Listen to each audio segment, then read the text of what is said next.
നിന്റെ മാത്രം സഖി ഭാഗം 6. മിന്നൂസേ, ശ്രീ അവളെ വിളിച്ചു. എന്താ ശ്രീയേട്ടാ, നീ എന്തൊന്നും മിണ്ടാതിരിക്കുന്നത്? എന്തു പറ്റി നിനക്ക്? അവൻ സംശയത്തോടെ ചോദിച്ചു. ഒന്നുമില്ല ശ്രീയേട്ടാ, അത് പറഞ്ഞുകൊണ്ട് അവൾ പുറം കാഴ്ചകളിലേക്ക് മിഴുന്നിട്ടു. ഇതുങ്ങൾക്ക് എന്തു പറ്റി? അല്ലെങ്കിൽ ചെവിക്ക് സ്വസ്ഥത തരാതെ രണ്ടും കലവിൽ പറഞ്ഞുകൊണ്ടിരിക്കുന്നതാണല്ലോ. ശ്രീ മനസ്സിൽ ചിന്തിച്ചു. റോഡിനരികിലെ കാഴ്ചകൾ നോക്കി കാണുമായിരുന്നു മിന്നു. അവളുടെ മനസ്സിൽ രാവിലത്തെ കാര്യങ്ങൾ തെളിഞ്ഞു വന്നു. അയാൾ എന്തിനായിരിക്കും തന്നെ അടിച്ചത്? അങ്ങനെ പറഞ്ഞു എന്ന് വെച്ച് ഇങ്ങനെ ചെയ്യാമോ? അവളുടെ കൈകൾ കവിളിലേക്ക് ഒന്ന് പോയി. എന്തിനെന്നില്ലാതെ അവളുടെ കണ്ണുകൾ നിറഞ്ഞു വന്നു. എടി, ശ്രീയേട്ടനോട് പറയേണ്ട കാര്യം, ലച്ചു അവളോട് രഹസ്യമായി ചോദിച്ചു. എന്ത്? മിന്നു സംശയത്തോട് ചോദിച്ചു. രാവിലത്തെ കാര്യം ലച്ചു പറഞ്ഞു. വേണ്ട, ആരോടും പറയണ്ട. ശ്രീയേട്ടൻ അറിഞ്ഞാലോ? ഇല്ല, അറിയില്ല. ഇനി നീയായിട്ട് അറിയിക്കാൻ പോകണ്ട, മിന്നു പറഞ്ഞു. ലച്ചു മോളി. നമുക്കൊരു ചായ കുടിക്കാം. ശ്രീ അത് പറഞ്ഞുകൊണ്ട് കാർ സൈഡാക്കി നിർത്തി. വാസുവേട്ട, 3 ചായ, ശ്രീ വിളിച്ചു പറഞ്ഞു. 3 പരിപ്പുവട. ലച്ചു 3 കൈവിരലുകൾ ഉയർത്തിക്കാട്ടി പറഞ്ഞു. ശ്രീ അവരെ രണ്ടുപേരെയും വാസുവേട്ടന് പരിചയപ്പെടുത്തി കൊടുത്തു. വീട്ടിലേക്ക് ചെന്നതും മിന്നു നേരെ അവളുടെ റൂമിലേക്കാണ് പോയത്. കണ്ണാടിയുടെ മുന്നിൽ ചെന്ന് കവിൾ നോക്കുമായിരുന്നു അവൾ. ഓ, ആ തല്ലിയ പടക്ക് മാറിയിട്ടുണ്ട്, അല്ലെങ്കിൽ പ്രശ്നമായേനെ, അവൾ സ്വയമേ പറഞ്ഞു. എന്നാലും ഇങ്ങനെ വേണ്ടായിരുന്നു. വീട്ടിലാരും തന്നെ നിന്നും ഓർച്ചിട്ടില്ല. ആരാ എന്താ എന്നൊന്നും അറിയാത്ത ആൾ. വേണ്ട, അത് ഓർക്കണ്ട, അതാ നല്ലത്. ആരുഷ് സാറിന് തന്നെ മനസ്സിലായില്ലേ? വേണ്ട, മനസ്സിലാക്കി എന്തായാലും പണി തന്നാലോ? വേണ്ട മിന്നു, വഴിയിൽ കൂടി പോകുന്നതൊക്കെ വാങ്ങിക്കൂട്ടാമെന്ന നേർച്ചയൊന്നുമില്ലല്ലോ. ഒന്നിനും പോവണ്ട, സ്വയം അവൾ സമാധാനിപ്പിച്ചു. തല്ലിയാലും അതൊക്കെ കാണാൻ പറ്റിയില്ല. ലച്ചുവിനോട് ചോദിക്കാം. അവൾ നേരെ വല്യച്ഛൻ്റെ വീട് ലക്ഷ്യമാക്കി നടന്നു. ദേവിയമ്മേ, ഇതാരാ? മിന്നുമോളോ? ലച്ചു എവിടെ? മിന്നു ലച്ചുവിനെ തിരക്കി. അകത്തുണ്ട് മോളെ, ശ്രീദേവി പറഞ്ഞു. എന്നാൽ ഞാനൊന്ന് ചെല്ലട്ടെ. ആ, മോളെയല്ലേ? ലച്ചു. എന്താ മിന്നു? അതെ ലച്ചു, എന്നെ ഇന്ന് തല്ലിയ ആളെ നിനക്കറിയോ? മിന്നു സംശയത്തോട് ചോദിച്ചു. കണ്ടാലറിയാം, വേറൊന്നും അറിയില്ല, ലച്ചു പറഞ്ഞു. എന്താ മിന്നു? ലച്ചു സംശയത്തോട് ചോദിച്ചു. ചോദിച്ചതാണ്, മിന്നു എന്തോ മനസ്സിൽ ഓർത്തുകൊണ്ട് പറഞ്ഞു. എന്താണ്, മോൾക്കത് തിരിച്ചു കൊടുക്കാൻ വല്ല ഉദ്ദേശവും ഉണ്ടോ? ഇല്ലാതില്ല. ഓഹോ, എന്താണ് രണ്ടുപേരും കൂടി ഒരു ചർച്ച? അങ്ങോട്ടേക്ക് വന്ന ശ്രീനാഥ് ചോദിച്ചു. ഒന്നുമില്ല ശ്രീയേട്ടാ, നിങ്ങൾ എന്നിൽ നിന്ന് എന്തെങ്കിലും ഒളിക്കുന്നുണ്ടോ? ഞങ്ങളോ? ആ, നിങ്ങൾ. ഞങ്ങളെന്തോ ഒളിക്കാനാ? മിന്നു പറഞ്ഞു. അല്ല, എന്തോ ഒന്നുണ്ട്. കാറിൽ വന്ന് ഇരുന്നപ്പോൾ തൊട്ട് ഞാൻ ശ്രദ്ധിക്കുന്നതാണ്. അവൻ അവരുടെ അടുത്തേക്ക് വന്നുകൊണ്ട് ചോദിച്ചു. ഒന്നുമില്ലടാ ഏട്ടാ, ലച്ചു പറഞ്ഞു. നിന്നോട് ഞാൻ പറഞ്ഞിട്ടുണ്ട് ഡാ എന്ന് വിളിക്കരുതെന്ന്. എത്ര പറഞ്ഞാലും മനസ്സിലാവില്ലേ? ശ്രീ ദേഷ്യത്തോട് ചോദിച്ചു. ഇല്ല, ലച്ചു പറഞ്ഞു. തർക്കുത്തരം പറയുന്നോടി? ശ്രീ ലച്ചുവിൻ്റെ ചെവിക്ക് പിടിക്കാനായി ചെന്നപ്പോൾ ലച്ചു അവിടെ നിന്ന് വേഗോടി. മിന്നു. ശ്രീ മിന്നുവിൻ്റെ അടുത്ത് ചെന്നിരുന്നു. എന്താ ശ്രീയേട്ടാ, നിനക്ക് എന്താ മോളെ പറ്റിയത്? കാറിൽ വന്ന് ഇരുന്നപ്പോൾ തൊട്ട് ഞാൻ ശ്രദ്ധിക്കുന്നതാ. അത്? അവൾ അവനെ നോക്കി. അത്? ശ്രീ അവളെ സൂക്ഷിച്ചു നോക്കി. ഒന്നുമില്ല ശ്രീയേട്ടാ, അവൾ പറഞ്ഞു. അവനൊന്ന് മൂളി. എന്നാ ഓക്കെ. പിന്നില്ലേ, ക്ലാസ് എടുക്കുമ്പോൾ മര്യാദക്ക് ഇരുന്നോണം. എൻ്റെ ആദ്യത്തെ ക്ലാസ് ആയതുകൊണ്ടാണ് നിങ്ങളായിരുന്നു സംസാരിച്ചപ്പോൾ ഞാനൊന്നും പറയാതിരുന്നത്. ഇനി അത് ആവർത്തിക്കരുത്. ആ വഴി വന്ന ലച്ചുവിൻ്റെ മുഖത്ത് നോക്കിയാണ് ശ്രീ പറഞ്ഞത്. ഓക്കെ സാർ, ലച്ചു പറഞ്ഞു. ശ്രീ അവരെ മറികടന്നു പോയി. അപ്പോഴും അവൻ്റെ മനസ്സിൽ മിന്നുവിൻ്റെ നിശബ്ദത ഒരു ചോദ്യചിഹ്നമായി മാറി. അത്താഴം കഴിക്കാൻ ഇരുന്നപ്പോഴും മിന്നു നിശബ്ദമായിരുന്നു. അവളുടെ മനസ്സിൽ രാവിലത്തെ സംഭവമായിരുന്നു. അവളുടെ ആ നിശബ്ദത അവിടെയുള്ള മനസ്സുകളെ വിഷമിപ്പിച്ചു. എന്താ മോളെ ഒന്നും മിണ്ടാതെ ഇരിക്കുന്നത്? നീ ഇങ്ങനെ അല്ലായിരുന്നല്ലോ, എന്തു പറ്റി നിനക്ക്? രവീന്ദ്രൻ തൻ്റെ മകളോട് ചോദിച്ചു.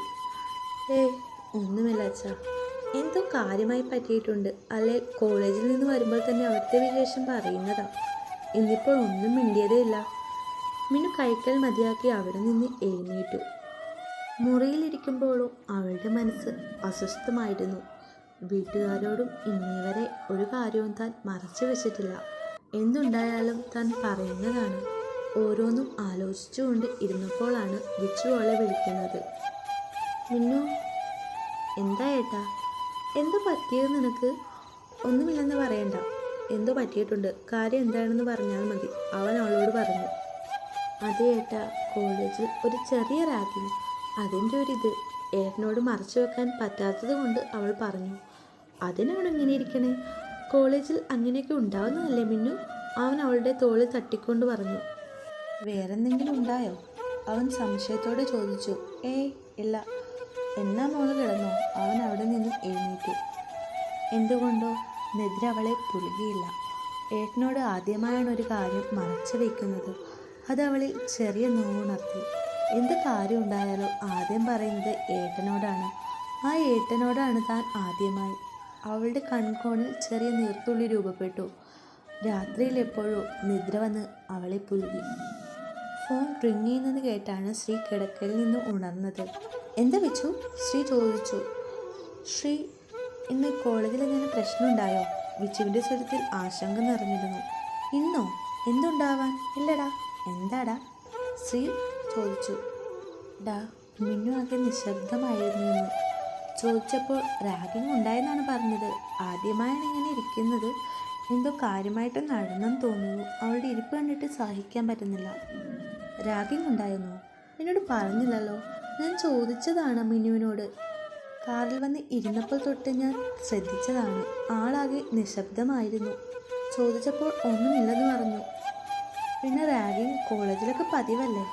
നമ്മുടെ മിന്നു അതിനെയൊക്കെ പുഷ്പം പോലെ നേരിടേണ്ടി ഇരുന്നിരുന്നതാണല്ലോ. ഇത്രയ്ക്ക് ഇങ്ങനെ ആവണമെങ്കിൽ വേറെന്തോ ഉണ്ടായിട്ടുണ്ട്. അല്ലാതെ ഇങ്ങനെ മിണ്ടാതെ ഇരിക്കുന്നതല്ല എൻ്റെ മിന്നു. അതാണ് എനിക്കും പറയാനുള്ളത്. അവൾ തമാശയായിട്ട് അതൊക്കെ എടുക്കൂ. കുറച്ച് എടുത്തുകാട്ടവും കുറുമ്പും ഉണ്ടെന്നേ ഉള്ളൂ. ആള് പാവമ്മ. നിന്നെ കണ്ടിട്ട് എനിക്ക് പറ്റണില്ലടാ. നീ വിഷമിക്കാതെ വെച്ചു, ഞാൻ അന്വേഷിക്കട്ടെ. ഞാൻ നാളെ കോളേജിൽ വരണോ? ഏയ് വേണ്ട വെച്ചു, ഞാൻ അന്വേഷിക്കട്ടെ. ആ ശരി, good night. Good night. Shri phone വെച്ചു. ലച്ചു, വാതിലൊന്ന് തുറന്നേ. വാതിലിൽ മുട്ടിക്കൊണ്ട് ശ്രീ വിളിച്ചു. സിദ്ധുവേട്ട, ശ്രീയേട്ട വിളിക്കുന്നുണ്ട്. ഞാൻ നോക്കിയിട്ട് അങ്ങോട്ട് വിളിക്കാം. ആ okay. Lachu phone call of ചെയ്തു. ലച്ചു ചെന്ന് വാതിൽ തുറന്നു. എന്താടാ ഏട്ടാ, കിടക്കാൻ സമ്മതിക്കില്ലേ? അതിന് നീ ഇപ്പോൾ കിടക്കില്ലല്ലോ, ഫോണിൽ തോണ്ടിക്കൊണ്ടിരിക്കുമല്ലേ? ഈ അവൾ ചിരിച്ചു.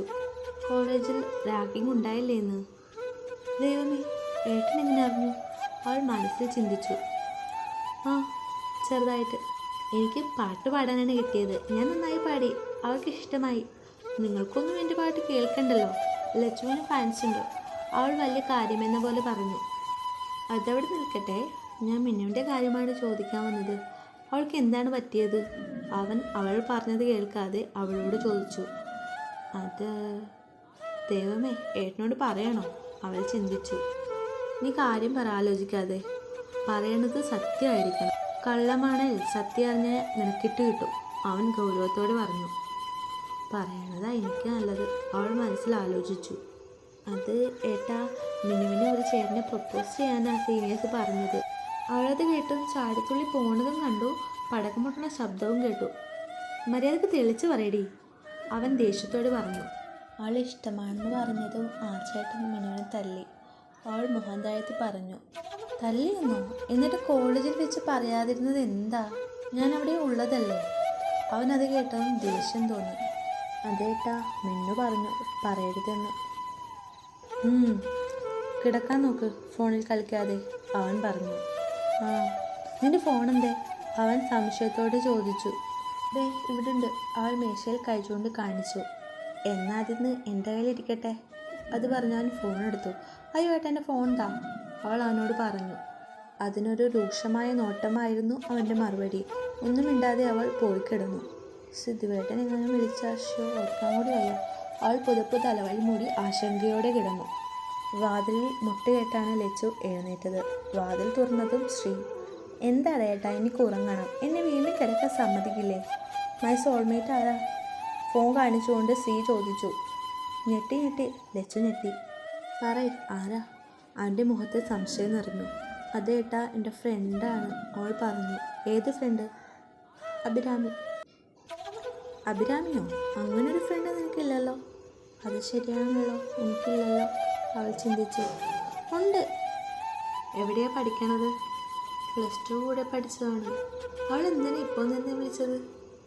എനിക്കെങ്ങനെ അറിയാനാണ്? എന്നാ വിളിച്ചു ചോദിക്കുക എന്താണെന്ന്. രാവിലെ ചോദിച്ചോളാം. അവൾ ഉറങ്ങിക്കാണും. സത്യമാണോ? മുഖത്തേക്ക് നോക്കി വിളിച്ചു. അപ്പോഴാണ് ഫോൺ വീണ്ടും റിങ് ചെയ്തത്. My soulmate is calling. ദൈവമേ, ഇങ്ങക്ക് വിളിക്കാൻ കണ്ട സമയം, ഞാൻ പെട്ടല്ലോ, ലച്ചു മനസ്സിൽ പറഞ്ഞു. കോൾ എടുക്ക ലച്ചു. കോൾ എടുക്കണോ? ലച്ചു ചിന്തിച്ചു. അവൾ എടുക്കാതിരുന്നപ്പോൾ അവൻ കോൾ എടുത്തു. അവിടെ നിന്ന് ഒരു പുരുഷ ശബ്ദം കേട്ടപ്പോൾ തന്നെ ശ്രീ കോൾ കട്ട് ചെയ്തു. തുടരും.